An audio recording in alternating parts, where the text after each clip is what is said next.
Allah. And you can't be asking Allah subhanahu wa ta'ala, He is God. Subhanahu wa ta'ala.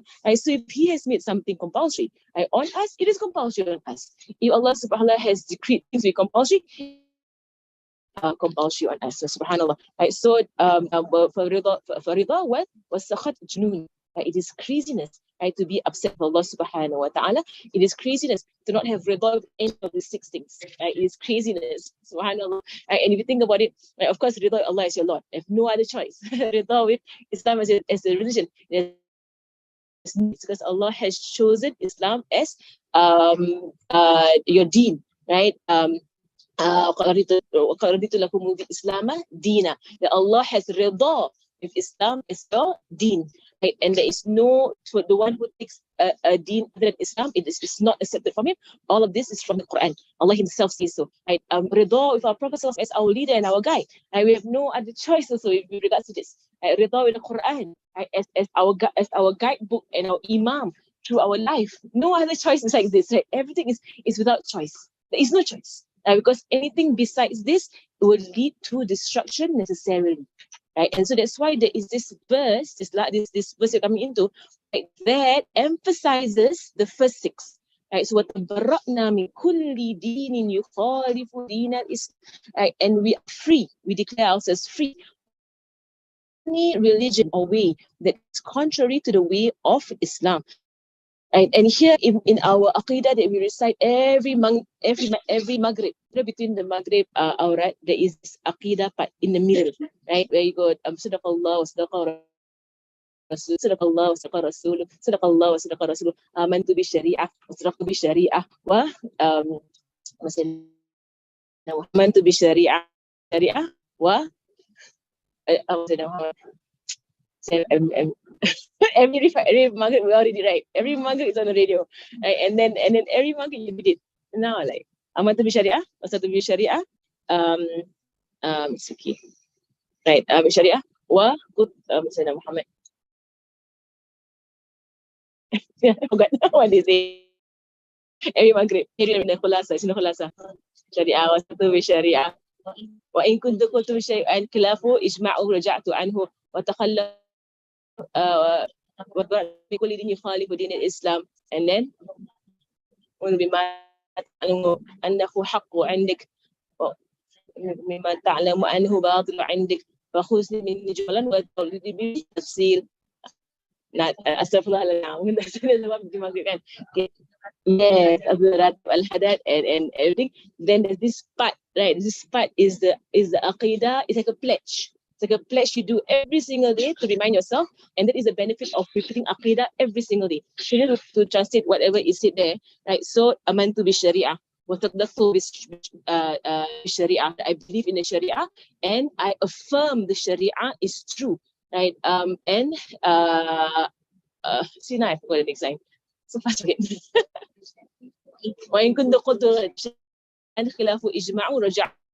If I were to say anything that goes against what the common word of the scholars is, I take it back. I take it back. Because sometimes in Aqidah, it is so slight. If you learn some Tawfiq has an entire section at the beginning. And it's a book I actually want to teach, but I have not taught it at all in my life yet. But it's, very, very strong book. It's part of Darul Zahra Quran. So in Darul Zahra, after you do Safin al-Najah, right? If I'm not wrong, Islam Tawfiq, and then is Mukhtasar Latif. Or wrong. Okay, Mukhtasar Latif first, and then Islam Tawfiq. Islam Tawfiq has a section at the beginning of it about all things that make a person murtad. It's a scary section, right? But the author goes with tafsil in detail of what words a person could say that makes them murtad, of what things they could feel that make them murtad, of what actions they could do that make them. And you're like, wow, mashallah. It's not like a simple, I don't believe in God, I don't believe in Islam. No, there is a lot of things you could actually do and say that is actually, that makes a person murtad. It shows, like a disbelief in the Quran, or it shows a doubt in the Prophet, or it shows an answer, or you see all these things, you're like, oh yeah, Allah, okay. Like, you even know that you did something that is actually, a person might not know is something that is actually for murtad, and in our zaman are doing right now. They're saying things, they copy from the internet, right? They just saying things. Like they say, oh, there's a flaw in the Quran. It's kind of like casual statements. And they think it's just like something academic. Flaw in the Quran. The moment you say that and you actually believe there's a flaw in the Quran, religion. Right? But of course, Allah has mercy, and we treat this person as someone who is jahil, someone who is ignorant. Right? But it's someone knowingly. Right? You can't, if you don't understand something in the Quran, don't say flaw. I just say there's something in the Quran I don't understand. Down you can say. There are plenty that we don't understand in the Quran, right? Because of our lack of knowledge. Plenty of things you don't understand in the Quran, right? But to say, oh, there's a flaw in the Quran, right? That itself is a statement based on religion, right? Because suddenly there is no Rodina bil Qurani Imam. It's not there anymore. Right? So this book, Sabut Tawfiq, mashallah, I think one day you teach this, the first part, especially about things that can murtad, right? Especially actions. Right? The actions that can make you murtad, subhanallah. Right? Disrespecting the Quran is one of the things. Disrespecting the Quran. And sometimes I stress in Mecca and Medina. They all put Quran on the floor. In Mecca and Medina. Right? It is from Jaffa, if you all seen it, Mecca and Medina. They will read the Quran, right? And then they don't know where to put, they put on the floor. Right? Just on the floor like that. Nothing underneath, no bed, nothing. Just there's a Quran directly on the floor, right? And they pray, go step over the Quran. People anyone so like I'll pick it up, I put it on top. Then she's like, why do you take my Quran? And now I speak to them in the language, and there's even a language barrier. Right? But so stressed when I see. You all see it at Makkah and Medina, at Masjid Nabawi, at Masjid Haram, because the shop is so far away, and then they always come with no bag. Right? So at least you have a bag, you put it on your back. Like, you don't even like that. But it's directly, I've never seen someone put Quran directly on the floor until I went to Makkah and Medina. Then I see, but inshallah, it's from Jahl, and they are not held for it. It's from ignorance. They are doing it, they don't realize. The first like, your hair will stand. You see the Quran on the floor, suddenly your hair stand. Like, how you put Quran on the floor? Like you feel so like something so major just happened. You put Quran on the floor, subhanallah. But that is one of the things that somebody who kicked the Quran or somebody who stepped over the Quran. It's all like disrespect for the Quran, but people are not educated. So you hope, inshallah, there is mercy. Allah has mercy on those who are not educated. But those who are educated, then there is an entire part, they can pull someone into murtad. If they don't repent from it. And that is why Rasul said in a hadith, Jaddidu imanakum aksiru min qawlin la ilaha illallah. Renew your iman. Because you don't know at which point in the day you actually came out of the circle of the religion. It's very scary, you don't know. Which is why in the Aqidah, I'll keep referring to the Aqidah, so it's open. Right? In the Aqidah, it goes there that and if I were to say anything goes against the ijma', that goes against the majority of the scholars in our aqidah, then it means I take it back. Right? وَتَبَرَأْتُ مِنْ كُلٍّ يُخَالِفُ دِينِ Islam. Right? And I am free of any religion that goes against Islam. And then Allahumma inni u'minu bima ta'alamu annahu haqqun 'induk. Oh Allah, I believe in whatever you know that Allah. It's a very clear statement that I'm not even leaving my aqidah to myself, because I could be wrong in my aqidah. So Ya Allah, whatever you know is true, I believe in that. Right? And I consider myself, and I disbelieve, right, in whatever you know is false, right, by you. So I might not know it's false, but you know it's false, so I don't believe in that. Right, whatever. فَخُذْ مِنِّي جُمَلًا وَلَا تُطَالِبْنِي بِالتَّفْصِيلِ. So take me generally, fully, with my shahada, and don't ask me specific questions. Right? So don't break apart my aqidah and see all the flaws in my aqidah. Right? But just take me, khuz minni jumalan. Like I say, Shallah ilaha illallah, Shallah Muhammad Rasulullah, take me, khuz minni jumalan, all of it. Right? Wala tutalibni bit tafsir. Don't ask me specifically about specific things like the Quran and the decree and all of this stuff, right? Don't ask me about that one. Okay, but take it wholesale, ya Allah, wholesale, take it wholesale, and don't ask me for specific matters in my aqidah. Okay, that's going to be very stressful already, right? That's why this aqidah is such a beautiful aqidah that you recite every single night between the ratib right? The Ratibs, two Ratibs, Ratib al-Atas first, and then they do the Aqidah, and then there is live Ratib al-Haddad, usually from Darul Mustafa. And Al-Atas is, I think, is replayed, they replay, right? And then there is the Aqidah, then live al-Haddad from Darul Mustafa, right? So this is something that, and it is from the Prophet ﷺ that we repeat our Aqidah every day, right? Because Aqidah is core. Come on a day of judgment with your Aqidah rosak, with your Aqidah spoiled. You can come on a day of judgment with a spoiled aqidah. فخذ مني جملا وطالبني بالتفصيل. So here, right, tabarra'na, to be free of something, have missed it or not even come across it. That means we abandon it, we leave it, we don't consider it at all in actions, words, deeds, and beliefs. And here we give Allah a blank statement, an all-encompassing statement. I don't even know what goes against Islam, but whatever goes against Islam, that you know, Allah, I free myself of it. Whatever it is, I myself might not know, right, what actually goes against Islam, right, in my thoughts, in my ideas, right, in my lifestyle, and all the influences around us. Right? And this is why any lifestyle that is against Islam, we are free of it. Right? So a lifestyle that is a lifestyle that is that is non-otherworldly.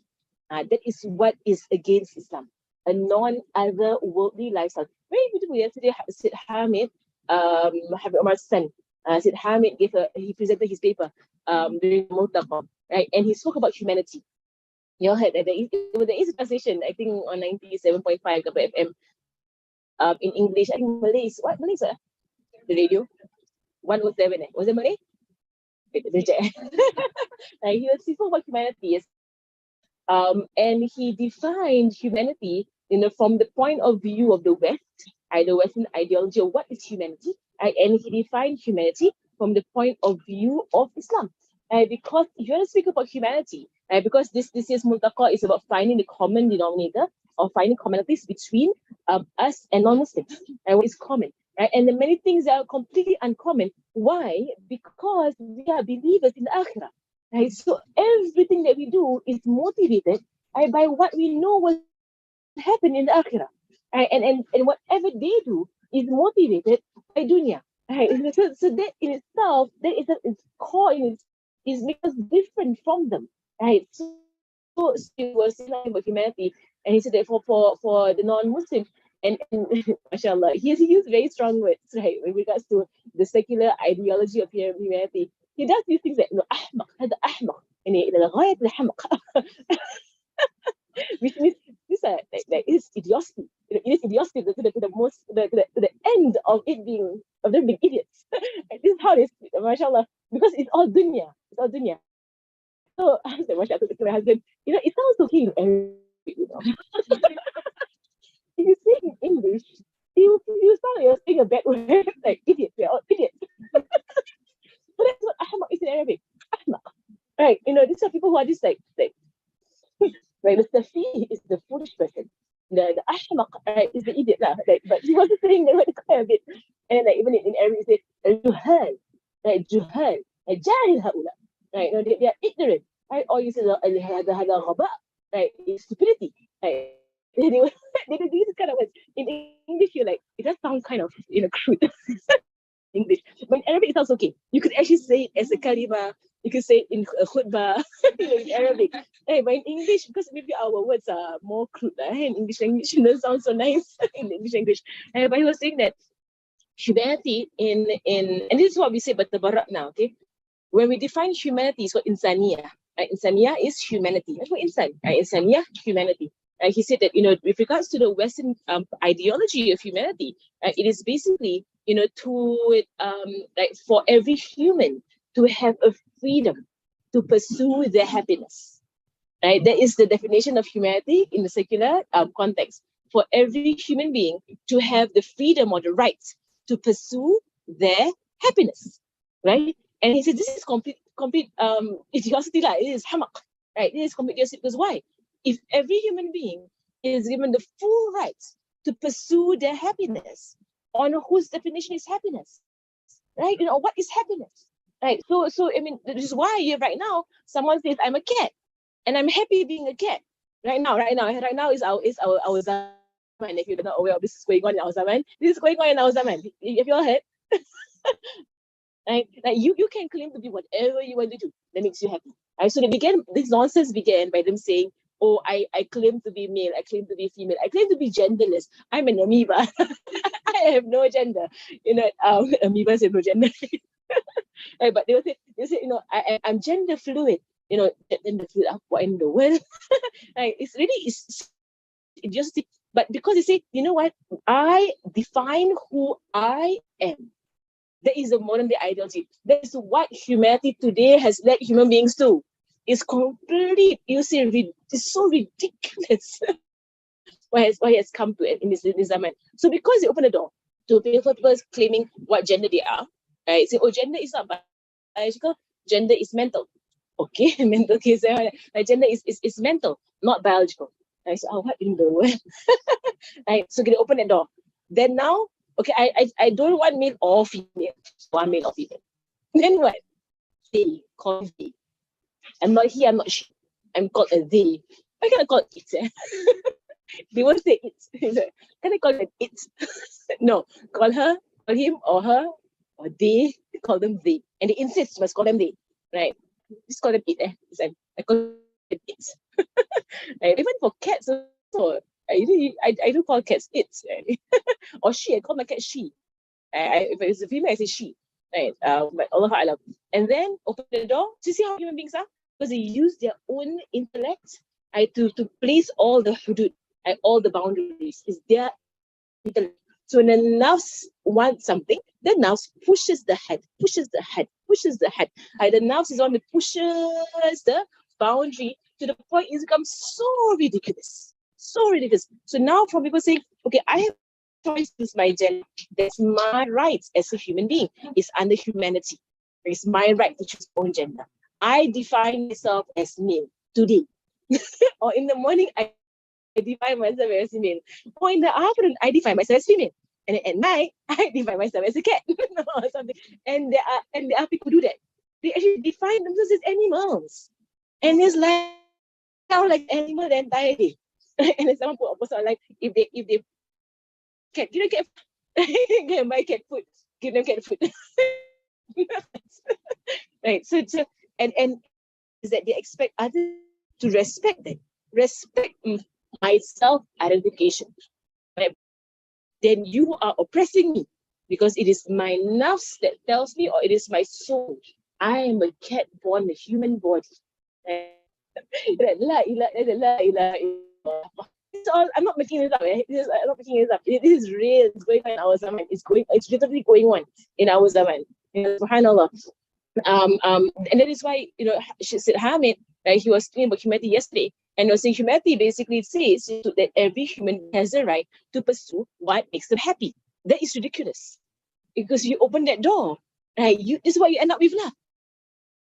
Completely, so a society that has no brain right, in society. But Islam, when we say humanity, what is insaniya?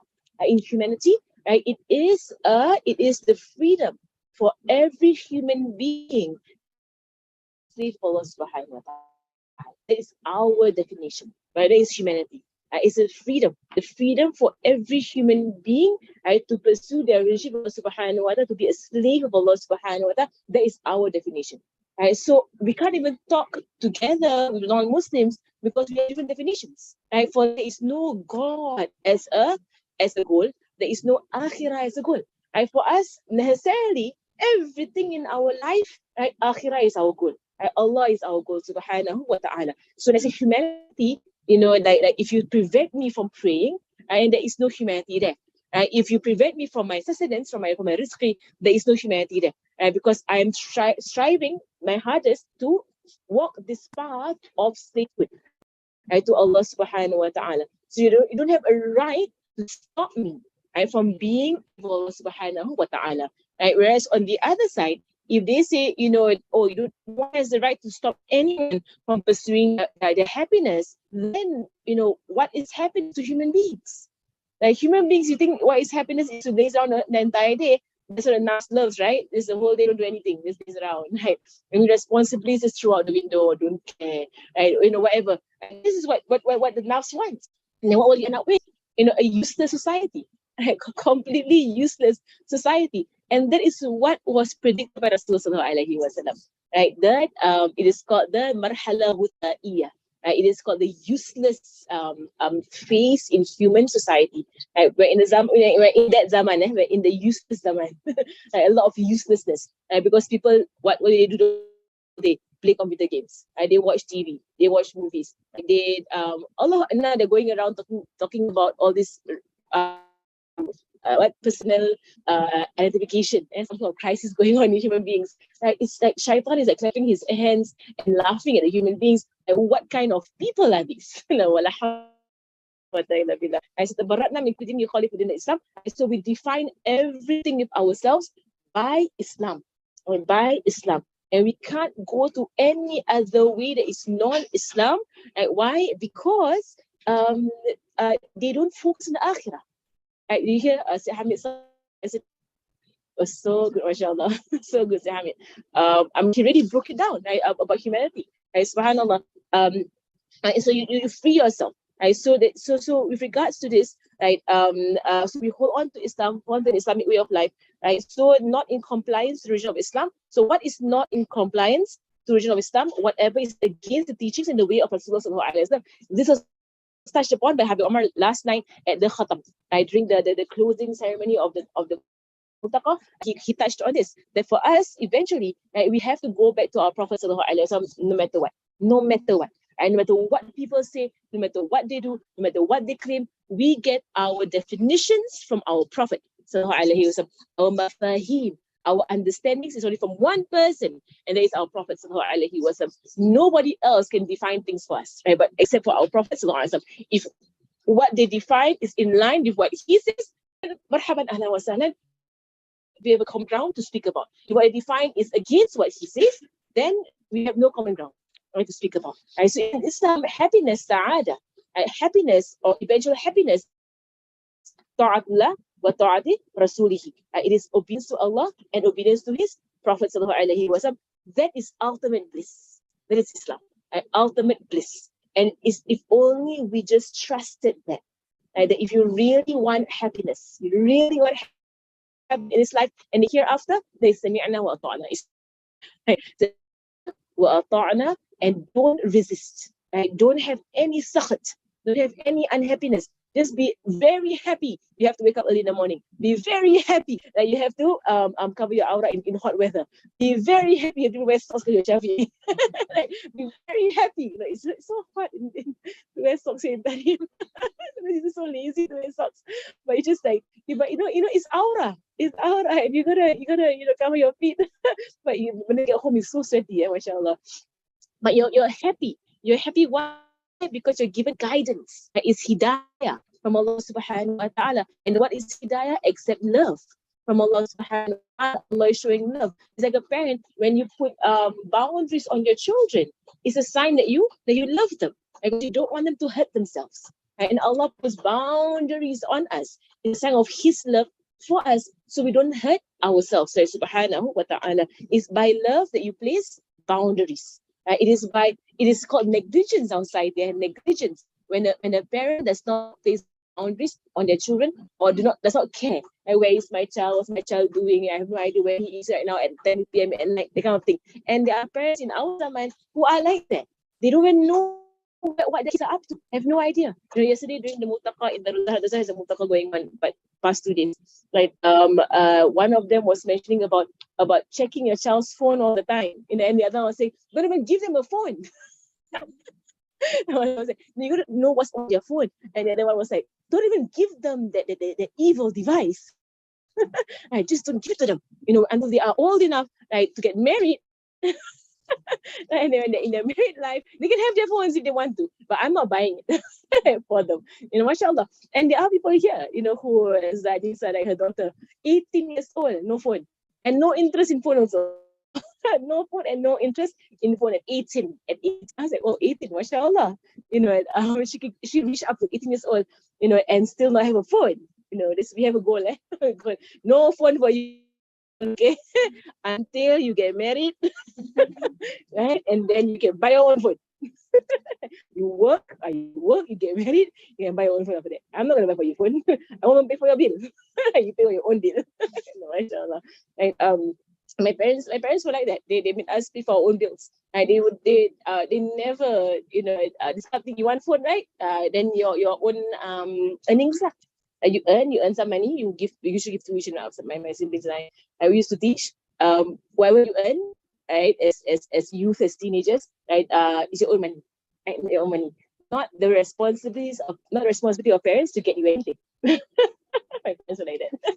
It's not on us to do anything for you guys, right? To give you all this smartphone, all that nonsense, right? You buy yourself. Subhanallah. And that should be the way. It should be the way. Is that right? It is not there, right? Right? But make them earn your own money and buy your own phone and pay your own bill.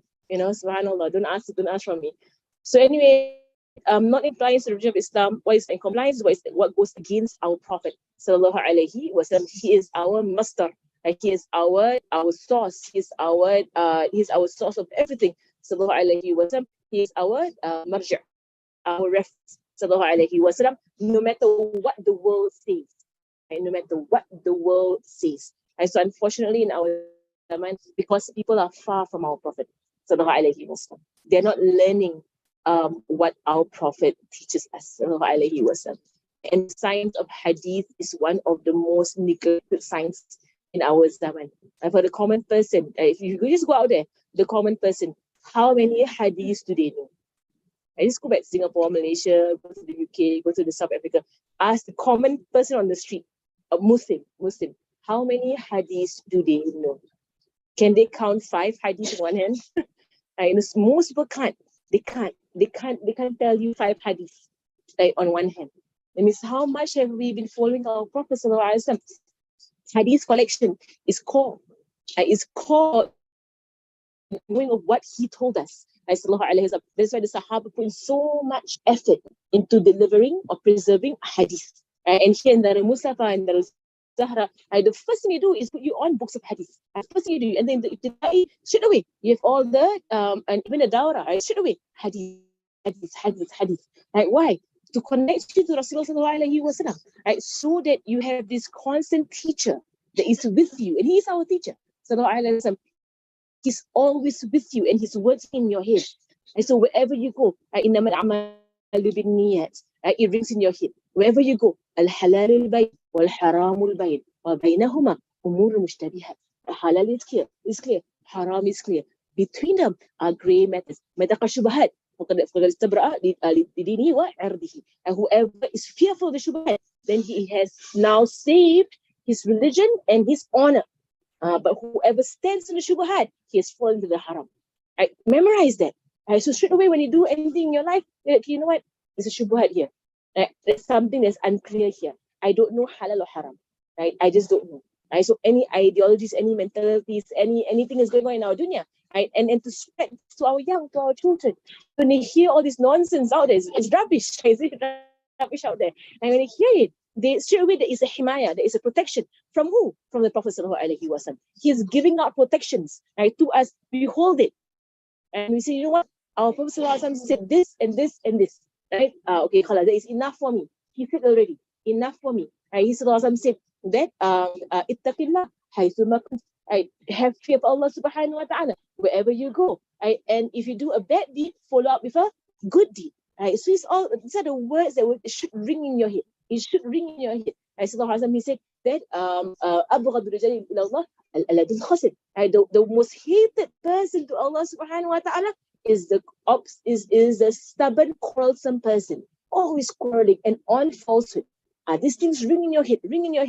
Are you like that? Am I doing that? The hadith, the one who stays away from from argumentation, and he is in the wrong. You stay away from it. You have, he promises you a house at the edge of paradise. And these are things that ring in your head. And those who stay away from argumentation, and you are in the right. You're actually correct. The other guy is wrong. He is wrong. You are right. Especially in a marriage, in your husband. This is where you argue, right? Where else do you argue? In a marriage. In family. A child, parent, right? Whoever around you, where do you find your arguments? Family, right? Who else argues with you? Only your family argues with you. Your child argues with you, you argue with your child, you argue with your parent, argues with you argue with your husband, he argues with you, right? Because you're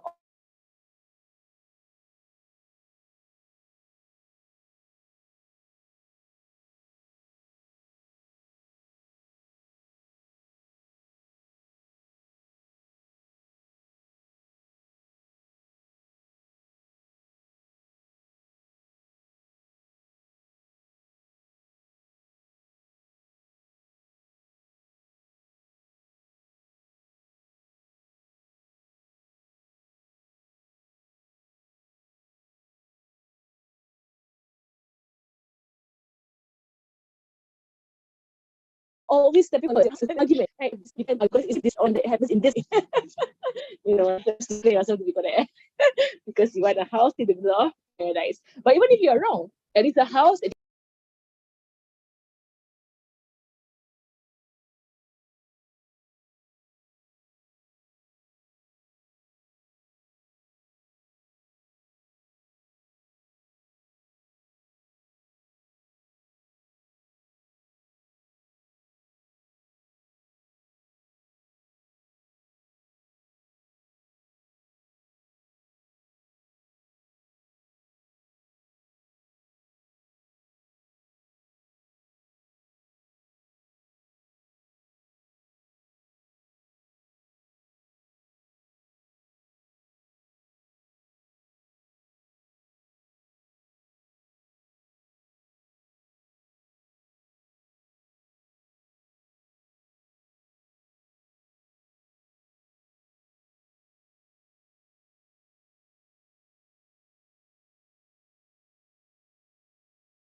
Best you can. Right? So sallallahu alayhi wasallam. Right? So halas.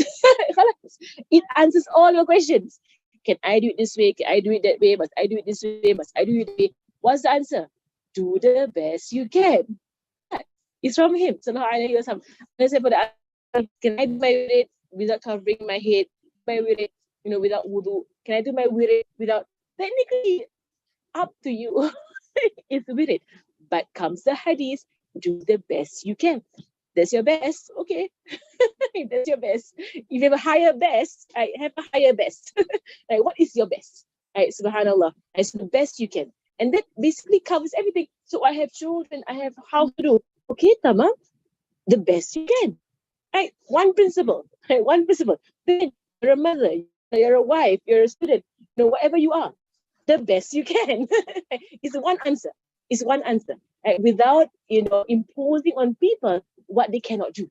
Right? Sallallahu alayhi wasallam. MashaAllah. And many, and into the 40 hadith, if you can memorize them, memorize them. Right? In the past, the Muslim Ummah, that's what I heard from one of my teachers, and the Muslim Ummah in the past, they used to memorize Rasul Hadith. Every Muslim, now in Darul Zahra is struggling. It's no longer in the Muharram. It used to be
of the of the hadith. It gets very difficult hadith memorization, mashallah. But it was very sweet.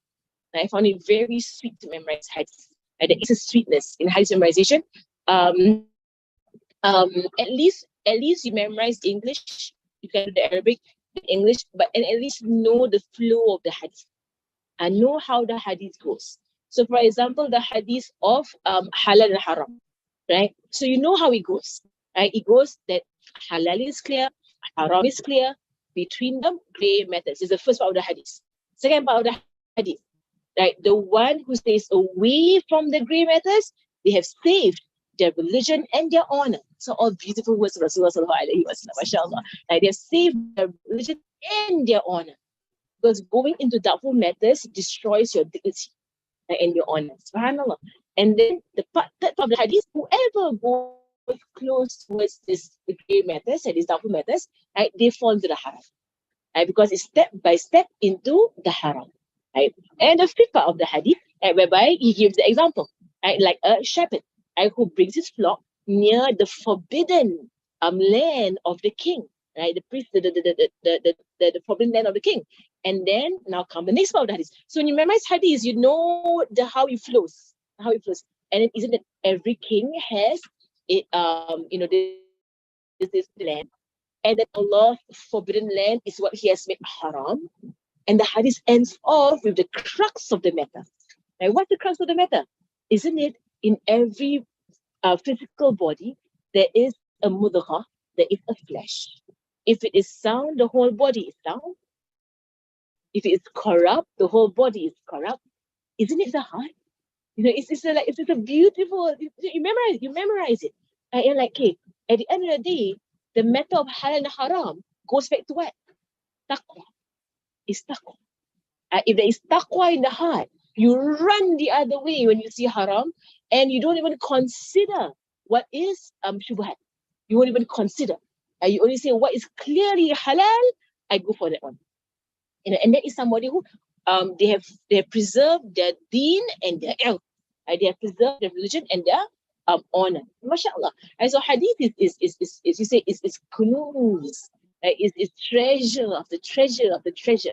And so it's really it is lil asaf. It is unfortunate in our zaman that hadith studies it's not in Daruzat in Tarim, yes, it's emphasized. In Tarim, you can find a strong emphasis on hadith studies in Tarim. In Syria and Sham, they have an entire dar, right, based on hadith. The whole dar, anyone who goes to this dar, right, they focus on memorization of hadith and they become like muhaddith of our zaman. MashaAllah, so they have they focus on all these things. No, MashaAllah. But when you go back to our towns and in our countries, how many classes out there teach hadith, and how many people out there go for hadith classes? That they will prioritize hadith classes. And how do we know what our Prophet said if you don't learn hadith? So at the very least, for every person, okay, if you go by the Tarimi tradition, then you begin with Mukhtar al-Hadith. It's a very thin book, but it is all applied. It's all applied. MashaAllah. Anisa's teaching it right now on a Daura. She made her teach. But she's teaching Anisa. I made her teach Mukhtar al-Hadith. So she's teaching Mukhtar al-Hadith right now. And then Nurul Iman. Nurul Iman is right now taught by who? Who is Nurul Iman? Ustaz Maham. Ustaz Maham, she used to be a Banat. Now. The Maham is doing Nurul Iman. And then I got two of the girls in the Daruzah to do Qutb Falihin. Qutb Falihin is a collection from Risalihin. And then Surah Zainab is doing the Arba'in Nawawiyah. So the whole Dawra they were doing online, is hadith. Here, Habib Karim does one at night. And then Habib Karim is doing the hadith classes, Nurul Iman at night. So with regards to the tartib of hadith books, if you want simple hadith, Mukhtar al-Hadith. And Mukhtar al-Hadith, I would say majority of the hadiths there are mafhum. They're understood. They're very simple hadiths, and someone could read it and understand. The hadith, of course, inshallah, we make our intentions to have a sharah in English. There should be a sharah in English, right? Because it's a very beneficial, to teach people this collection. Nurul Iman, there is a sharah. I think Sumayf brought in a sharah. The hadith sharah, is it? The sharah of Nurul Iman. And then Arba'in Nawawiyah that Ustaz Zainab is doing, and Qutb al-Falihin, which is a collection from Risalihin. They are similar. they're kind of similar, but Arba'in Nawawiyah is lesser. It's only 40. The other one is about, I think, up to 60. 60 hadith around there, right? The Kutub Falihin, we have done already translation and Sharah in English. Because of the Daura, I end up making slides. So all my slides are done. From the first hadith to the last hadith, and there is explanation in there, but very short now, mashallah. I need to put more very shorthand. And since when I make my explanations, do like a thorough explanation. Yeah, I just put point form. Right. So inshallah is my intention this coming year to work on it. Like all the things to do, right? To work on it, and so can publish the book, right? So people can easily learn this, right? And then you have a text. This book is from the Daura as well. I was doing it for a Daura. I was teaching Mujmala and Akul Awam for a Daura. So I end up translating the book that's with me into English. So now it becomes a book. Right? So when you translate this into focus of class, right? Then now you have the material all done. Right? And then you make it into a book. So publishing is all done. Right? It's all done on sounds like. So I want to work on it just to clean it up, like clean up the sharah. Inshallah, it can be produced, right? So that people can benefit from Kutub Falihin. It's a collection from Riyadus Salihin, mashallah.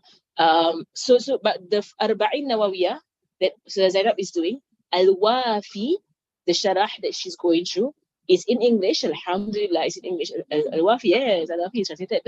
MashaAllah, very good work. Those who translate Al-Wafi, right? You can. I mean, it's very comprehensive. Right? If you go through the entire sharah, it has the words, what they mean, and then the place of this hadith in our religion.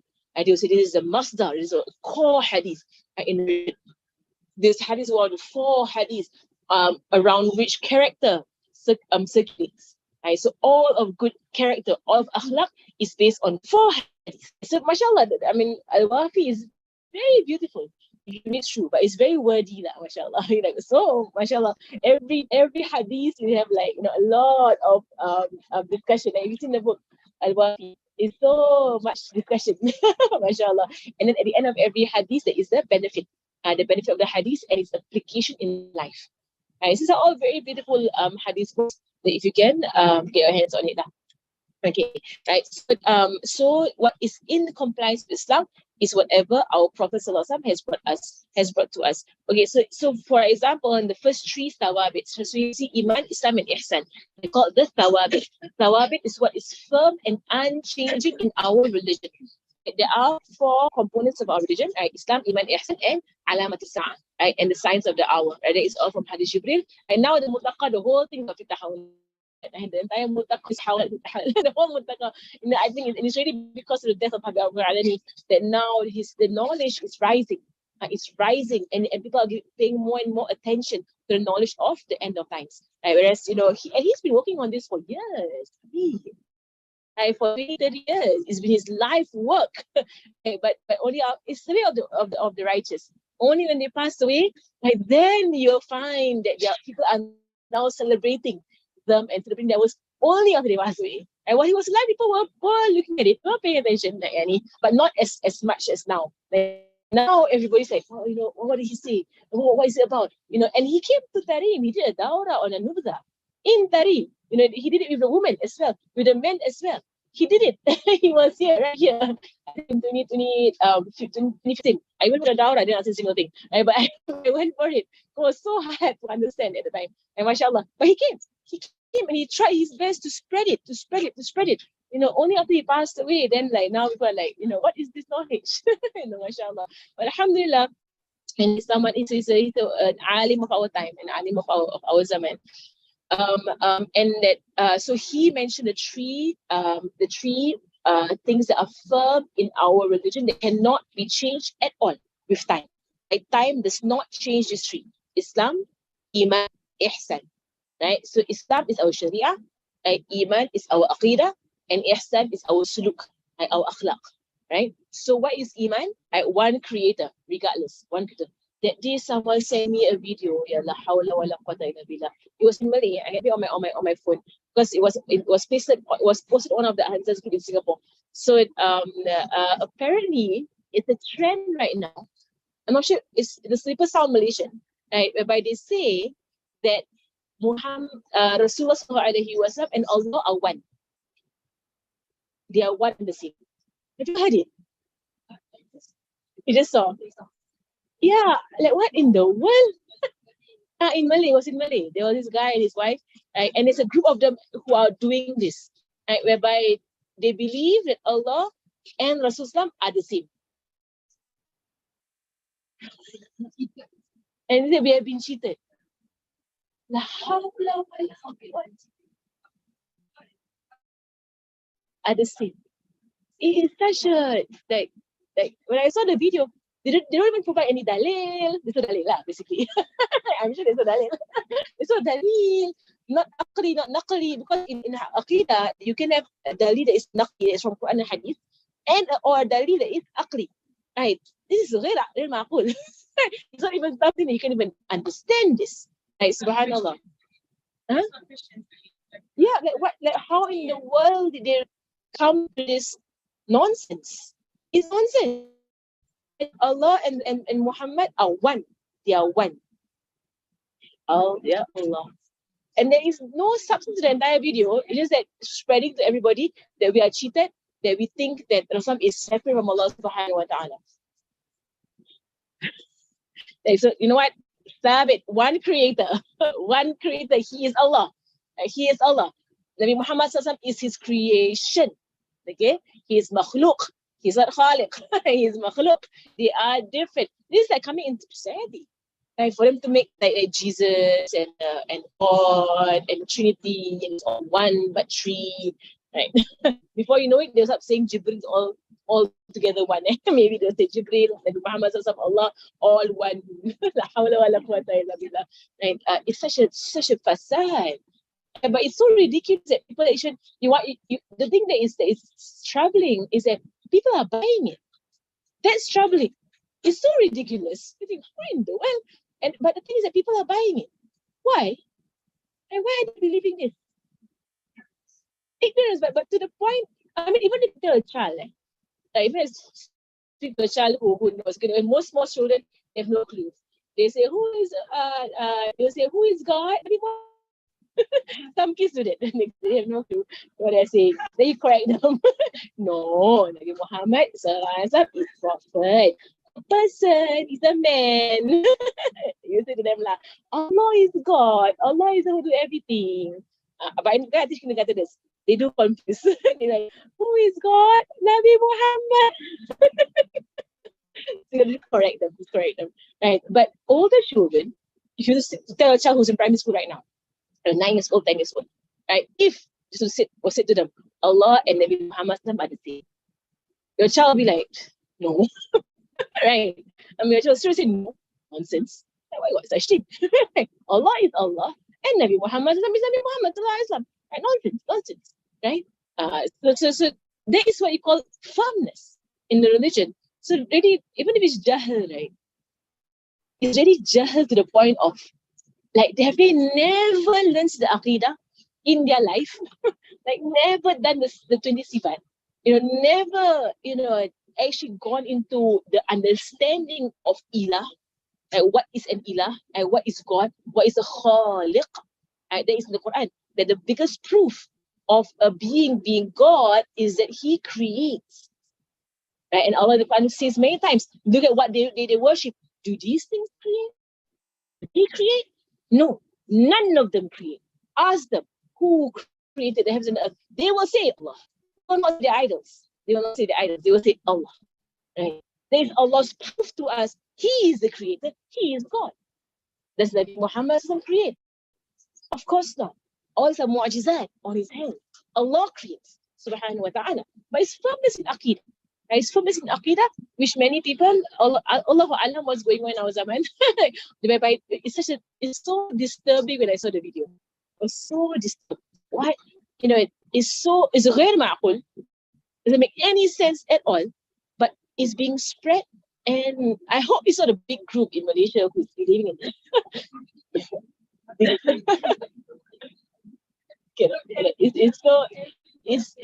It's so blasphemous, and the murtad there is so strong to say Nabi Sallallahu Alaihi Wasallam is God.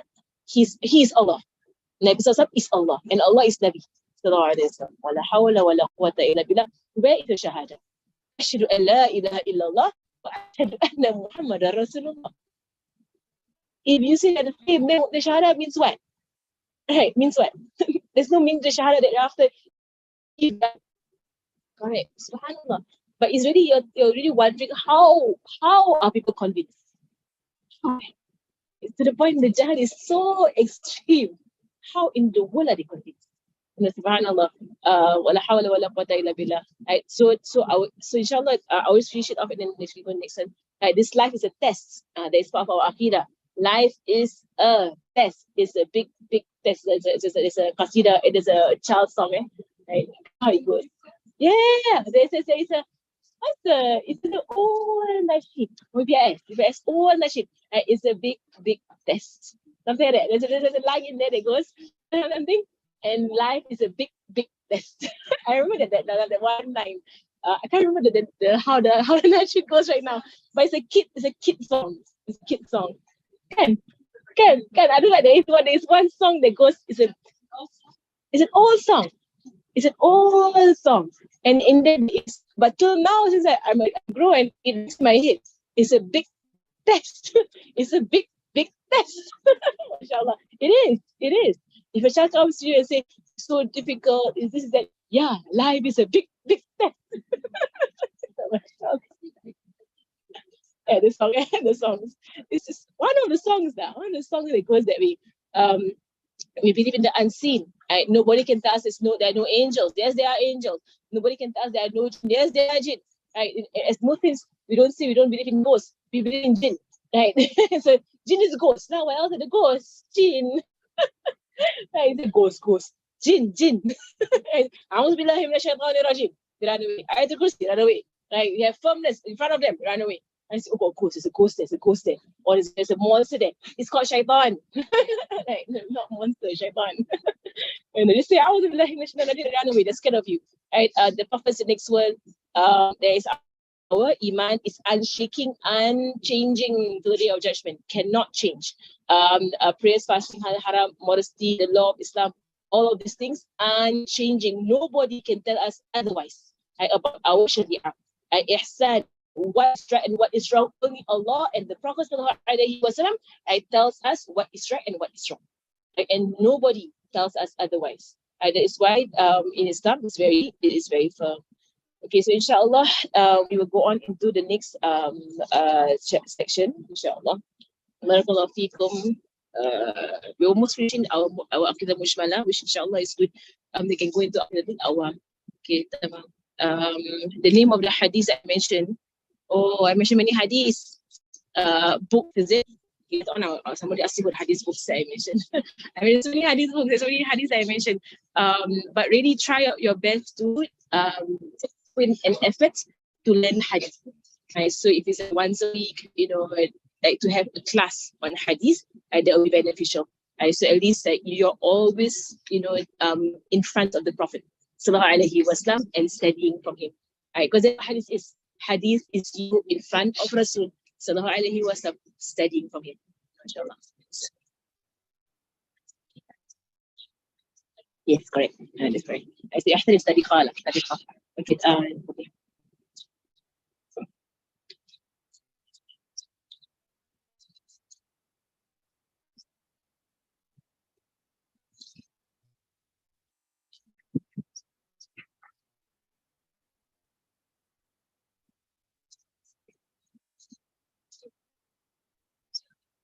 صلى الله عليه وسلم. الفاتحة.